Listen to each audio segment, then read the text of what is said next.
حضرت سلمان فارسی ایک جلیل القدر صحابی، آپ کے قبول اسلام کا واقعہ بہت دلچسپ اور اثر انگیز ہے۔ آپ کا تعلق مجوسیت سے تھا، لیکن آپ کے دل میں ایمان کی ایک چنگاری روشن تھی جو انہیں بے چین رکھتی تھی، اور وہ سوچتے تھے کہ یہ آگ جسے ہم خود روشن کرتے ہیں، یہ ہمارا خدا تو کبھی نہیں ہو سکتی۔ آپ کے والد ایک بڑے آتش کدے کے محتمم تھے۔ ایک دن انہوں نے حضرت سلمان سے کہا کہ آج میں کھیتوں میں نہیں جا سکوں گا، اس لیے آج کھیتوں کی دیکھ بھال تمہارے ذمہ ہے۔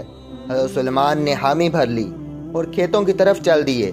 راستے میں عیسائیوں کا ایک گرجا نظر آیا، آپ وہاں چلے گئے، ان کی عبادت کے طریقے سے بہت متاثر ہوئے اور اسی دن اپنا آبائی مذہب مجوسیت چھوڑ کر عیسائیت اختیار کر لی۔